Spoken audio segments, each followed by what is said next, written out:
আমার প্রিয় ছাত্রছাত্রীবৃন্দ, কল্যাণী বিশ্ববিদ্যালয়ের অন্তর্গত বিভিন্ন কলেজে যে সমস্ত ছাত্রছাত্রী 5th সেমিস্টারে পড়াশোনা করছো এবং তোমাদের বেঙ্গলি ডিএসসি ওয়ান পেপার অর্থাৎ জেনারেল কোর্সের ওয়ান পেপার তোমরা প্রোগ্রাম কোর্সও বলতে পারো। প্রোগ্রাম কোর্স তোমাদের সমস্ত অ্যাডমিটে, মার্কশিটে সমস্ত জায়গায় প্রোগ্রাম কোর্স লেখা থাকবে। তোমাদের জন্য এই ভিডিওটি। এর আগের ভিডিওতে তোমাদের সিলেবাস উপস্থাপন করেছিলাম, আজকে তোমাদের সাজেশন উপস্থাপন করব। তোমাদের সিলেবাসে রয়েছে কাব্যতত্ত্ব, সাহিত্যতত্ত্ব, সাহিত্য সমালোচনা, 5 ও 10 মার্কের প্রশ্নের সাজেশন 2024-25। তোমাদের পরীক্ষা হবে জানুয়ারি মাসে, ডিসেম্বরের শেষে অথবা জানুয়ারি মাসে তোমাদের পরীক্ষা হবে। তোমাদের এর আগের ভিডিওতে আমি সিলেবাস উপস্থাপন করেছিলাম, সেই সিলেবাসটি এখানে তোমরা দেখতে পাচ্ছ। সেই সিলেবাস অনুযায়ী প্রত্যেকটি অধ্যায় ধরে ধরে আমাদের এবার সাজেশনের প্রশ্নগুলো উপস্থাপন করব। আমাদের কাছে তোমরা প্রশ্ন উত্তরের PDF কপি পেয়ে যাবে, রেডি হয়ে গেছে। 200 টাকা পেমেন্ট করতে হবে। শর্ট প্রশ্ন এবং বড় প্রশ্ন উত্তর সহ কমপ্লিট পেয়ে যাবে এবং ভীষণ উন্নত মানের নোটস। এর চাইতে তোমরা উন্নত মানের নোটস তোমরা কোথাও পাবে না। আর আমাদের কাছে নোটস সংগ্রহ করলে তোমাদের অর্থ এবং সময় সাশ্রয় হবে, কারণ এই নোটস সংগ্রহের জন্য তোমরা বিভিন্ন জায়গায় ছোটাছুটি করো। 10 কিলোমিটার, 20 কিলোমিটার, 50 কিলোমিটার পর্যন্ত তোমরা ট্রেনে বাসে যাতায়াত করে তোমরা এই সমস্ত নোটস সংগ্রহ করো এবং প্রচুর সময় যেমন ব্যয় করো, অর্থ ব্যয় করো, যাতায়াত খরচ, টিফিন খরচ ইত্যাদি ইত্যাদি। এতে তোমাদের যে পরিমাণ তোমাদের খরচ হয় সেই হিসাব যদি তোমরা করতে যাও, একটা সেমিস্টারে হয়তো দেখা গেল যে 5 থেকে 6,000 বা 7,000 টাকা খরচ হয়। আমাদের কাছে তোমরা 4টি পেপারের কমপ্লিট নোটস পেয়ে যাবে জেনারেল কোর্সের, মাত্র 800 টাকা পেমেন্ট করতে হবে। এর আগে আমরা 100 টাকা করে ছাড় দিতাম, এই বছর আমরা ছাড় দিতে পারছি না, কারণ টিচারদের বেতন বেড়েছে এবং আমাদের খরচ অনেক বেড়ে গেছে, যে কারণে আমরা PDF-এর মূল্য বাড়াইনি, কিন্তু যে ছাড়টা দিতাম সেই ছাড়টা আর আমরা দিতে পারছি না। তোমরা কেউ রিকোয়েস্ট করবে না, আমাদের পক্ষে সম্ভব হচ্ছে না, কারণ আমরা খরচ তুলতে পারছি না। তাই অবশ্যই আমাদের সঙ্গে সহযোগিতা করবে এবং আমাদের কাছ থেকে, চ্যানেলের কাছ থেকে সরাসরি নোট সংগ্রহ করবে, যাতে আগামী দিনে আমরা এই কাজ চালিয়ে যেতে পারি। কারণ আমরা ভীষণভাবে হোপলেস হয়ে যাচ্ছি, কারণ আমাদের খরচ তোলা আমাদের ক্ষেত্রে খুবই মুশকিল হচ্ছে। দেখো সাজেশন 2024-25 কাব্য জিজ্ঞাসা 1 নম্বর, ধ্বনির আত্মা কাব্যস্য বা কাব্যের আত্মা ধ্বনি, আলংকারিকের এই মতামত যুক্তি সহ বিচার করো। তারপরে দেখো এখানে অনেকগুলো অথবা দেওয়া রয়েছে। এই অথবা প্রশ্নে একটা প্রশ্নের উত্তর পড়লেই কিন্তু সমস্ত প্রশ্নের উত্তর হয়ে যাবে। সমস্ত অথবা তুলে ধরা সম্ভব নয়, কারণ প্রচুর সময় লেগে যাবে। প্রত্যেকটি প্রশ্নতে প্রচুর অথবা দেওয়া রয়েছে, 4টি, 5টি, 6টি, 7টি পর্যন্ত অথবা দেওয়া রয়েছে। একটি উত্তর পড়লেই সমস্ত প্রশ্নের উত্তর হয়ে যাবে। তারপর 2 নম্বর প্রশ্ন দেখো, কাব্যের আত্মা ধ্বনি বলে যারা আরম্ভ করেছেন, কাব্যের আত্মা রস বলে তারা উপসংহার করেছেন, আলোচনা করো। ভীষণ ইম্পর্টেন্ট প্রশ্ন তোমাদের এই বছরের জন্য। 3 নম্বর প্রশ্ন, রস কাকে বলে? কাব্য শিল্পে ব্যবহৃত বিভিন্ন রসের পরিচয় দাও, অথবা কাব্য নির্মাণের কৌশলের 3টি ভাগ, অনুভাব, বিভাব, সঞ্চারী ভাব, আলোচনা করো। এরপরে দেখো রস থেকে আরেকটি প্রশ্ন, রস ও কাব্যের জগৎ অলৌকিক মায়ের জগৎ, উদ্ধৃত মন্তব্যটি যৌক্তিকতা বিচার করো। 5 নম্বর প্রশ্ন, ভীষণ ইম্পর্টেন্ট প্রশ্ন, রসের ব্যঞ্জনা বাক্যকে কাব্য করে, আলোচনা করো। 6 নম্বর প্রশ্ন, কাব্যম গ্রাহ্যম অলঙ্কারাৎ, এই মতবাদটি ব্যাখ্যা করো। এটি 5 অথবা 10 মার্ক হিসেবে আসতে পারে। এই সমস্ত প্রশ্ন ভীষণ ইম্পর্টেন্ট এবং আমাদের যে PDF কপি সেখানে খুবই গুরুত্বপূর্ণ এবং উন্নত মানের নোটস। সমস্ত শিক্ষক যারা রয়েছে ভীষণ অভিজ্ঞ, প্রত্যেকটি বিষয়ের সাবজেক্টের টিচার রয়েছে, টাইপিস্ট রয়েছে। আমাদের প্রচুর খরচ, তাই সরাসরি আমাদের চ্যানেলের কাছ থেকে সংগ্রহ করবে। কোনো হোয়াটসঅ্যাপ গ্রুপ থেকে নোট সংগ্রহ করতে যাবে না, কারণ সেখানে তোমরা কোনো রকমের সহযোগিতা পাবে না এবং তারা আমাদের নোট সংগ্রহ করে তারা এরকম দ্বিগুণ তিনগুণ দামে বিক্রি করছে। তাদের কাছ থেকে তোমরা সাবধানে থাকবে এবং তাদের নাম্বারটি অবশ্যই, এই কাজ যারা করছে তাদের নাম্বারটি লিখে আমাদের এই হোয়াটসঅ্যাপ নাম্বারে পাঠাবে। আমাদের তোমরা সহযোগিতা করো, তোমরা আমাদের পাশে থাকো, তবে আমাদের এই কাজ চালিয়ে যাওয়া সম্ভব হবে। কারণ অনেকেই আমাদের এই প্রচেষ্টাকে ব্যর্থ করে দিচ্ছে।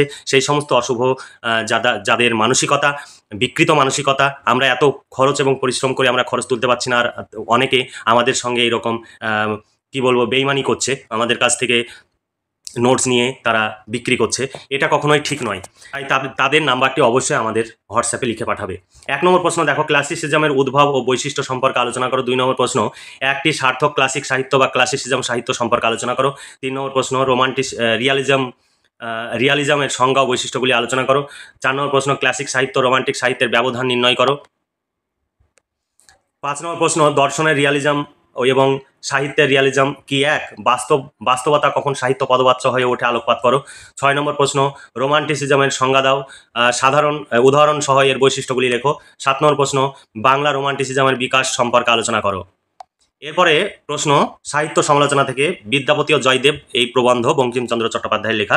এই প্রবন্ধ থেকে প্রথম প্রশ্ন, কাব্যের অন্তঃপ্রকৃতি ও বহিঃপ্রকৃতির মধ্যে যথার্থ সম্বন্ধ এই যে উভয়ের প্রতিবিম্ব নিপতিত হয়। বিদ্যাপতি ও জয়দেব প্রবন্ধ অনুসারে বঙ্কিমচন্দ্র কেমনভাবে এই সিদ্ধান্ত উপনীত হয়েছেন তার সংক্ষেপে লিপিবদ্ধ করো। তারপরে 2 নম্বর প্রশ্ন, বিদ্যাপতি ও জয়দেব প্রবন্ধে বঙ্কিমচন্দ্র বঙ্গীয় গীতিকাব্য লেখকদিগকে কয়টি শ্রেণীতে ভাগ করেছেন, এই বিভাজনের কারণগুলি কি কি, তার মূল প্রবন্ধ অনুসরণে বিবৃত করো।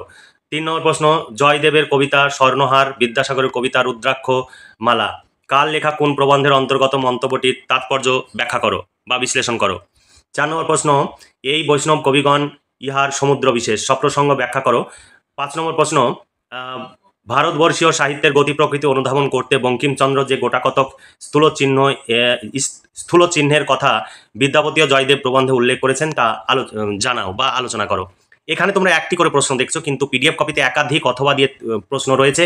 তোমরা এখানে যেভাবে প্রশ্ন দেখছো পিডিএফ কপিতে সেই প্রশ্ন এবং উত্তরের ধাঁচটা এবং স্টাইলটা সম্পূর্ণ আলাদা।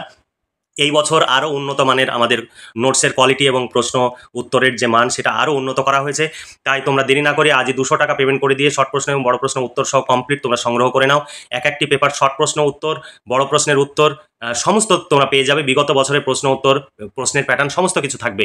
এর বাইরে তোমাদের কিছু ভাবতে হবে না। বাংলা, ইতিহাস, রাষ্ট্রবিজ্ঞান, এডুকেশন, দর্শন প্রতিটি পেপারের জন্য, জেনারেল কোর্সের জন্য, জিই, এসএসসি সমস্ত পেপারের জন্যই 200 টাকা করে, প্রত্যেকটি পেপারের জন্য আলাদা আলাদা পেপার 200 টাকা।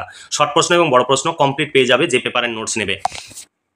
তারপরে দেখো 6 নম্বর প্রশ্ন, সাহিত্য নিয়মের ফল বিদ্যাপতি ও জয়দেব প্রবন্ধ অবলম্বনের বিষয়টি আলোচনা করো, অথবা সাহিত্য সৃষ্টির অন্তরালে কিছু সাধারণ নিয়মে কাজ করে এই সত্য বঙ্কিমচন্দ্র কিভাবে উপনীত হয়েছে আলোচনা করো।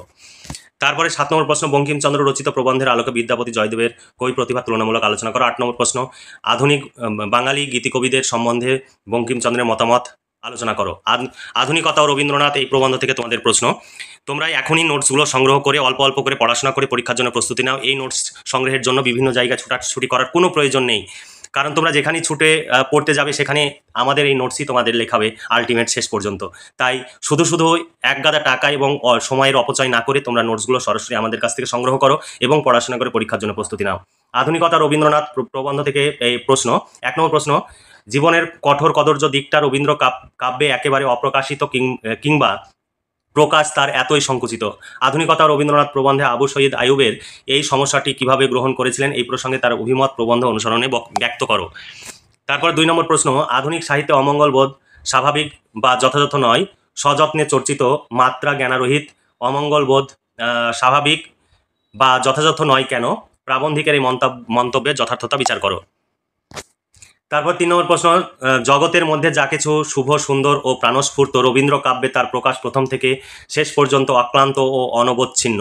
উৎস নির্দেশপূর্বক লেখক এই সত্যকে কেমনভাবে প্রতিষ্ঠিত করেছেন তা আলোচনা করো বা সংক্ষেপে বুঝিয়ে দাও। 4 নম্বর প্রশ্ন, বিশ্বের সৌন্দর্য যে একটি শতদল পদ্মের মতো নিখুঁত নিটল নিষ্কলুষ সৌন্দর্য নয়, কে কার সম্বন্ধে এই মন্তব্য করেছেন মন্তব্যটির তাৎপর্য বিশ্লেষণ করো। আমাদের যে নোটস, এই নোটস কিন্তু সহজ সরল ভাষায় তৈরি করা নোটস। তোমরা যদি এই নোটস পড়ো তোমরা একদম পুরো প্রবন্ধ সম্বন্ধে পরিষ্কার জানতে পারবে এবং খুবই সহজভাবে লেখা রয়েছে এবং একটি প্রশ্নের সঙ্গে আরেকটি প্রশ্নের উত্তরের মিল রয়েছে। তাই তোমাদের প্রশ্ন উত্তরগুলো মুখস্থ করা খুবই সহজ হবে এবং মনে রাখাও খুব সহজ হবে। 5 নম্বর প্রশ্ন, জগতের মাঝে কত বিচিত্র তুমি হে কত বিচিত্র রূপিণী উক্তিটির গুরুত্ব রবীন্দ্র সাহিত্যে কতখানি? 6 নম্বর, রৌদ্র রাগিনীর দীক্ষাকার সম্বন্ধে কে এই মন্তব্য করেছেন এই মন্তব্যের যৌক্তিকতা বিচার করো। 7 নম্বর প্রশ্ন, অথবা বলা উচিত সৌধ রচনা অসমাপ্তই রয়ে গেল কবির মৃত্যুকালে, সপ্রসঙ্গ তাৎপর্য ব্যাখ্যা করো। 8 নম্বর প্রশ্ন, জীবন ও কবিতা বিষয়ে রবীন্দ্রনাথ যৌবন থেকেই মৃত্যুকাল পর্যন্ত একই ধারণা পোষণ করে গেছেন, এই মতটি কার ছিল? এই মতের বিপক্ষে প্রাবন্ধিক কোন যুক্তি প্রয়োগ করেছেন? 9 নম্বর প্রশ্ন, মহাকবির খণ্ড কবিতা সমূহকে একটি মহাকাব্যের অঙ্গ প্রত্যঙ্গ ভাবা সঙ্গত। আধুনিকতা রবীন্দ্রনাথ প্রবন্ধে প্রাবন্ধিক কিভাবে বিষয়টিকে প্রতিষ্ঠা করেছেন তা আলোচনা করো। এই ছিল তোমাদের সাজেশন ভিত্তিক প্রশ্ন। এই প্রশ্নগুলো তোমরা পড়লেই সমস্ত প্রশ্ন কমন পেয়ে যাবে। তবে এখানে তোমরা একটি করে প্রশ্ন দেখলে পিডিএফ কপিতে 4টি 5টি 6টি 7টি পর্যন্ত কোনো কোনো প্রশ্নে অথবা দেওয়া রয়েছে এবং তার উত্তর এক। তো বিভিন্নভাবে প্রশ্ন ঘুরিয়ে আসলে তোমরা বুঝতে না পারার কারণে উত্তর লিখে আসতে পারো না, কিন্তু আমাদের কাছে পিডিএফ কপি সংগ্রহ করলে তোমরা সেই সুবিধাটা পাবে। তোমাদের বাংলার ডিএসসি 1 পেপারের জন্য, জেনারেল পেপারের জন্য 200 টাকা, অনার্সের যদি কোনো বন্ধুর অনার্স থাকে তাহলে অনার্সের বাংলা, ইতিহাস, রাষ্ট্রবিজ্ঞানের নোটস রেডি হয়ে গেছে। অনার্সের প্রতি পেপারের জন্য 250 টাকা। তোমরা আজই নিচে দেওয়া হোয়াটসঅ্যাপ নাম্বারে যোগাযোগ করো এবং নোটসগুলো সংগ্রহ করে পড়াশোনা করে পরীক্ষার জন্য প্রস্তুতি নাও। 2023 সালে কি প্রশ্ন পড়েছিল সেই প্রশ্নটিও এখানে তুলে দেওয়া রয়েছে, তোমাদের খোঁজাখুঁজি করতে হবে না 2023 সালে কি প্রশ্ন পড়েছিল সেটা। এবং এখানে দেখো একাধিক অথবা দেওয়া রয়েছে, প্রচুর অথবা, এখানে দেখতে পাচ্ছ কতগুলো অথবা, এবং উত্তরগুলো খুব সুন্দর করে পয়েন্ট আকারে গুছিয়ে নোটস লেখা রয়েছে। তোমাদের এর বাইরে কোনো প্রশ্ন উত্তর পড়তে হবে না, এগুলো পড়লে এখানে দেখো অনেকগুলো অথবা দেওয়া রয়েছে। এইরকম প্রতিটি প্রশ্ন অথবা একাধিক অথবা দিয়ে তৈরি করা হয়েছে এবং উত্তরগুলো খুব সুন্দর করে পয়েন্ট আকারে লেখা রয়েছে। তোমাদের এর বাইরে কোনো প্রশ্ন উত্তর পড়তে হবে না বা কোনো রকমের কোনো সহযোগিতার প্রয়োজন হবে না এই নোটসগুলো তোমরা যদি পড়ো। আর কোনো প্রবলেম হলে অবশ্যই নিচে দেওয়া হোয়াটসঅ্যাপ নাম্বারে তোমরা মেসেজ করবে বা যোগাযোগ করবে। তবে আমাদের কাছ থেকে নোটস সংগ্রহ করতে হবে, তবেই তোমরা সহযোগিতা পাবে। যদি বাইরে থেকে সংগ্রহ করো বা বন্ধুর কাছ থেকে সংগ্রহ করে আমাদের প্রবলেম হলে মেসেজ করো, তাহলে কোনো রকমের সহযোগিতা পাবে না। তার জন্য শুধু শুধু মেসেজ করে আমাদের বিরক্ত করবে না বা আমাদের সময়ের অপচয় করবে না। তাহলে আমাদের সহযোগিতা করো, আমাদের পাশে থাকো, তাহলে আমাদের এই কাজ চালিয়ে যাওয়া সহজ হবে। 200 টাকায় একটি পেপারে 200 টাকা পেমেন্ট করতে হবে। 200 টাকায় কিছুই হয় না, আমাদের প্রচুর খরচ। তবুও আমরা তোমাদের PDF এর প্রাইস আমরা বাড়াচ্ছি না। আগামী বছর যদি সম্ভব না হয় তাহলে আমরা বাড়াবো। তাহলে তোমরা আমাদের সহযোগিতা করো এবং আমাদের কাছ থেকে সরাসরি নোট সংগ্রহ করো। এই আর ভালোভাবে পড়াশোনা করে পরীক্ষার জন্য প্রস্তুতি নাও এবং ভবিষ্যৎ জীবনে সুপ্রতিষ্ঠিত হও। এই শুভকামনা জানিয়ে আজকের ভিডিওটি এখানে সমাপ্তি ঘোষণা করছি।